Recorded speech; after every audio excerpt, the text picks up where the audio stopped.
SDR quota attainment rates are at an all-time low. Less than half the teams hit quota in Q1 2024. And 84% of buyers say that sales reps are annoying in their efforts to convince them to buy. So here are 5 skills that you're gonna need to know if you're gonna be selling next year.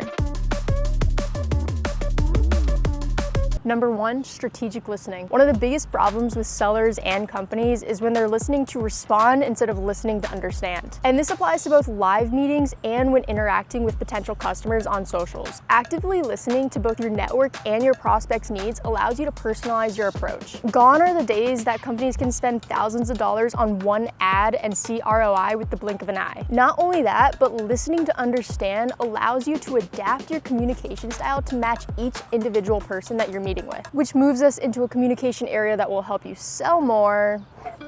Social selling. It's all the rage right now. Everybody thinks that they need to build a following on LinkedIn, but the reality is that not everyone can. So does social selling really matter if you can't have thousands of followers? Absolutely. The idea of social selling is just becoming a friendly face where your prospect is hanging out. And if that's LinkedIn, you don't need thousands of followers to make it work. It can all start with leaving just 10 comments a week on posts that your ICP might find interesting, especially posts from people that do have thousands of followers. You can create a compelling personal brand just by being an active member of the community. Can you add something more to post to show your expertise? Does your solution actually solve the issue that is being posted about? But once you've built a network using social selling, you need to start mapping out that network, which brings us to number 3.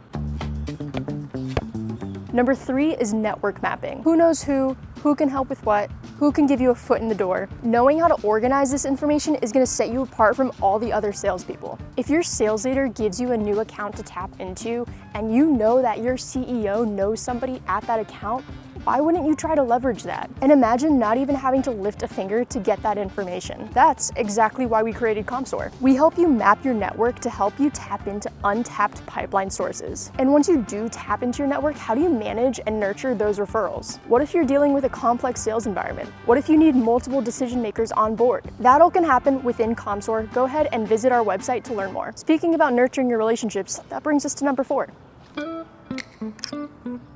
Emotional intelligence. In this context, emotional intelligence is all about building trust with prospects and providing authenticity. You want to be proactive in your relationships by reading and understanding how someone might be feeling before it starts to cause issues in your deals. Being proactive in your relationships with a give-first mindset means offering help without any expectation of anything in return. Building that genuine relationship with someone in your network is going to be crucial if you're going to ask anything of them. Knowing when you might have given them too little or overwhelmed them with too much can be the difference between a failed and a successful relationship.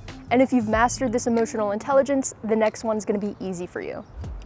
Number 5, cross-department collaboration. We're finding more and more that generating revenue only gets easier when all of the departments are activated in their approach. By this, I mean working with your colleagues in customer success, marketing, product will only give you deeper insights into your customer and will help you better sell when you know more about who you're selling to. And when the customers are happy, customer success stories create themselves. But all of this starts by building trust and delivering on your promise to customers. Then your customers might just turn into your best salespeople. If any of this interested you, or if you're interested in learning more, make sure you hit subscribe and check out more of our ways to go to network.